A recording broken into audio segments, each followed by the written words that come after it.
قد افلح من زكاها وقد خاب من دساها.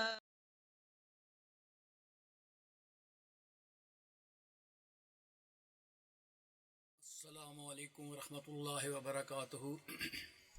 الحمد للہ وکفا وسلام علی عبادہ الذین اصطفیٰ. اما بعد، اعوذ باللہ من الشیطان الرجیم. بسم اللہ الرحمن الرحیم. قد افلح من زکاها وقد خاب من دساها. صدق اللہ العلی العظیم. الحمدللہ ہمارا یہ معمول کا لائیو پروگرام، اور اس میں توجہ جو عام طور پر دلائی جاتی ہے وہ اصلاح حال کی طرف، اصلاح نفس کی طرف. جو احباب ہمیں سنتے ہیں اور سن رہے ہیں ایک عرصہ سے، وہ ہمارے صوفیاء کرام کا، مشائخ عظام کا یہ تصوف کا سلسلہ، یہ اصلاح کا سلسلہ، اس سے بخوبی آگاہ ہیں کہ اس میں جو ہمیں پیغام دیا جاتا ہے وہ یہی ہے کہ اپنے آپ کو ان روحانی بیماریوں سے پاک کر لو جو تمہاری روح کو چاٹ رہی ہیں، کھا رہی ہیں. اور یہ ہمارا بھی پروگرام اسی نسبت سے ہوتا ہے. ہمارے چونکہ حضرت شیخ التفسیر حضرت لاہوری رحمۃ اللہ علیہ نے ان روحانی بیماریوں پر بہت زیادہ زور دیا، اور اسی روحانی بیماریوں سے شفا یابی والے سلسلے کو فرمایا کرتے تھے اصلاح حال. حضرت لفظ استعمال فرمایا کرتے تھے اصلاح حال. اس اصلاح حال کو آپ کچھ بھی کہیں، اس کو اصلاح نفس بھی آپ کہہ سکتے ہیں، ٹھیک ہے، اصلاح باطن بھی کہہ سکتے ہیں. اس کو آپ قرآن پاک کے الفاظ میں تزکیہ بھی کہہ سکتے ہیں، حدیث شریف کے الفاظ میں اس کو آپ احسان بھی کہتے ہیں، اور صوفیاء کی زبان میں ہم اس کو تصوف بھی کہہ دیتے ہیں. بہرحال انسان کی جو کامیابی ہے نا، انسان کی جو کامیابی ہے، انسان کی جو نجات ہے، انسان کی جو فلاح ہے، اور ہر شخص چاہتا ہے کہ وہ کامیاب ہو جائے. ہر شخص چاہتا ہے کامیاب. کیا خیال ہے؟ ہر شخص چاہتا ہے. کوئی ایسا بھی شخص ہے جو ایک چھوٹا بچہ بھی تو ناکام نہیں ہونا چاہتا نا. ہم تو چاہتے ہیں کہ ہماری یہ زندگی اور آنے والی زندگی کامیاب ہو جائے، ہم اللہ کے نزدیک کامیاب ہو جائیں، اللہ کے نزدیک ناکام نہ ہوں. کیونکہ جو اللہ کے نزدیک ناکام اور نامراد ہو گیا وہ بڑا بد نصیب ہے. جو اللہ کے یہاں کامیاب ہو گیا، وہ اللہ کے یہاں کامیاب ہو گیا، وہ بڑا خوش نصیب ہے. کیا خیال؟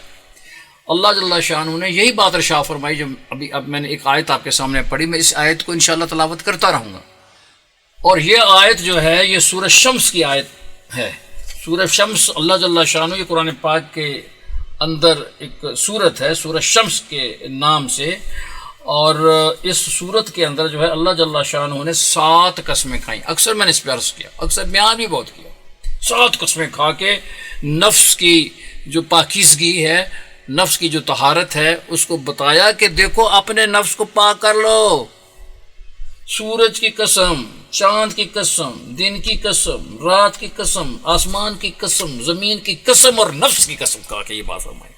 وَنَفْسٍ وَمَا سَوَّاهَا فَأَلْهَمَهَا فُجُورَهَا وَتَقْوَاهَا قَدْ أَفْلَحَ مَن زَكَّاهَا وَقَدْ خَابَ مَن دَسَّاهَا. یہ اللہ جل شانہ نے فرمایا اللہ کے ہاں کامیاب شخص وہ ہوگا. ہمارے حضرت لاہوری رحمۃ اللہ نے اس کا ترجمہ فرمایا قَدْ أَفْلَحَ مَن زَكَّاهَا. کامیاب ہوا وہ شخص جس نے اپنی روح کو پاک کر لیا، اپنی روح کو پاک کر لیا.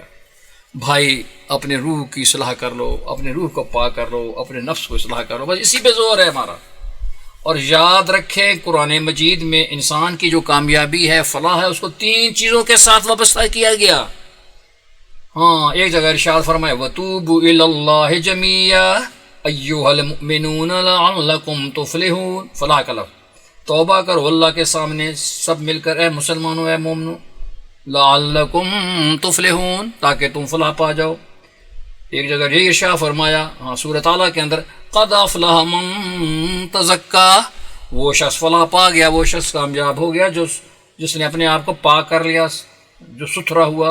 جی ایک اور جگہ فرمایا نماز کو بھی، نماز بھی کامیابی کی ضمانت، کامیابی کے ساتھ وابستہ کیا گیا نماز کو.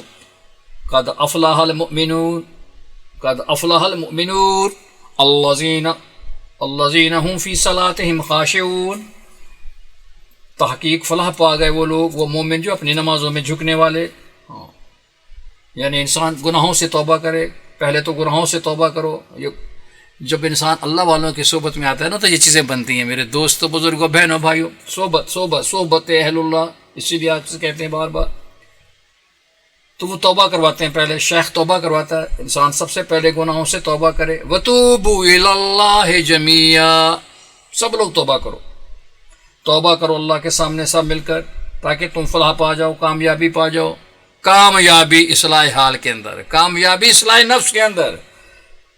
فرمایا بھائی پہلے توبہ کرو، اس کے بعد تزکیہ نفس کی محنت کرو. اس کے بعد تزکیہ نفس. قد افلح من تزکا، قد افلح من زکاہا، وہ شخص کامیاب ہوا جس نے اپنی روح کو پاک کر لیا. روح کو روحانی بیماریوں سے پاک کرو، نماز پڑھ کے اور اللہ کر کے اپنی روح کو پاک کرو. اگر یہ کام کر لو گے تو پھر اللہ جل شاہ نے شاہ فرمایا پھر تمہارے لیے جنت، پھر تمہارے لیے جنت. ساری بات کا نچوڑ اللہ نے نکالا تزکیہ نفس کے اندر، اصلاح حال کے اندر. حضرت یہ آپ بہت کہتے ہیں، بہت ہمیں بتاتے ہیں اصلاح حال اصلاح حال. بھائی یہی اصلاح حال اللہ نے فرمائی، میں نہیں کہہ رہا. وَذَلِكَ جَزَاءُ مَن تَزَكَّىٰ، سورۃ طٰہٰ کے اندر بدلہ ہے جنت اس لوگوں کے لیے، جزا ان لوگوں کے لیے جو جس نے اپنے آپ کو پاک کر لیا. یاد رکھیں ایک بات میرے دوستوں اور بزرگوں، آپ کو بتا رہا ہوں، سنا کریں کس گناہ گار اور فقیر کی باتوں کو.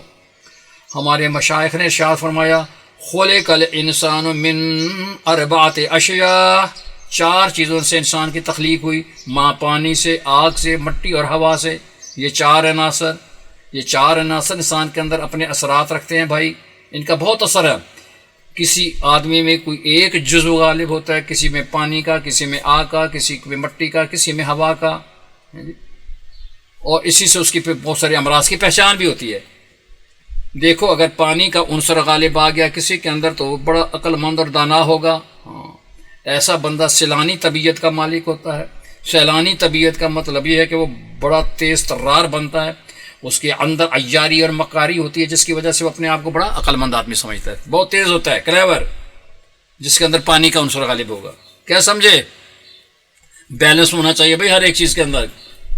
اگر آگ کا جزو غالب ہوگا، اگر آگ کا عنصر غالب ہوگا تو وہ آدمی حریص ہوگا، وہ آدمی حریص ہوگا. فہو حریص اور آگ میں آپ کو کچھ مناسبت بھی نظر آئے گی دوستو. حریص بھی وہی چاہتا ہے جو آگ چاہتی ہے. آگ یہ چاہتی ہے کہ میں ہر چیز کو جلا کر بھسم کر دوں، یعنی کھا لوں. اسی طرح حریص بندے کا پیٹ نہیں بھرتا، اس کا بھی یہی چیز چاہتا ہے کہ جو کچھ دوسروں کے پاس ہے وہ سب کچھ میرے پاس آ جائے. اللہ معاف. مٹی کا جزو اگر غالب آ گیا، مٹی اگر اس کے اندر غالب آ گئی تو اس کے اندر عاجزی آ جائے گی میرے دوستو، عاجزی آ جائے گی، انکساری آ جائے گی. ایسا بندہ دوسروں کے سامنے بچتا پھرتا ہے، اپنے آپ کو چھپا کر رکھتا ہے، مٹا کے رکھتا ہے. زمین کے اندر دیکھو کتنی تواضع ہے. ہم سب اپنے پاؤں سے زمین کو رونتے ہیں، لیکن یہ کتنی اچھی ہے کہ یہ پھر بھی ہمیں پھل پھول دیتی ہے. پھر بھی ہم رونتے ہیں مٹی کو. جیسے ماں بچے کو پالتی ہے، اسی طرح یہ زمین بھی ماں کی طرح انسان کے ساتھ شفقت کا معاملہ کرتی ہے. اللہ رب العزت کے تواضع اور عاجزی اور انکساری کی اس قدر و منزلت ہے کہ اللہ کے نبی صلی اللہ علیہ وسلم نے شاہ فرمایا من تواضع للہ رفعہ اللہ، جو اللہ کے لیے تواضع اختیار کرتا ہے اللہ پاک اسے بلندی عطا فرماتے ہیں.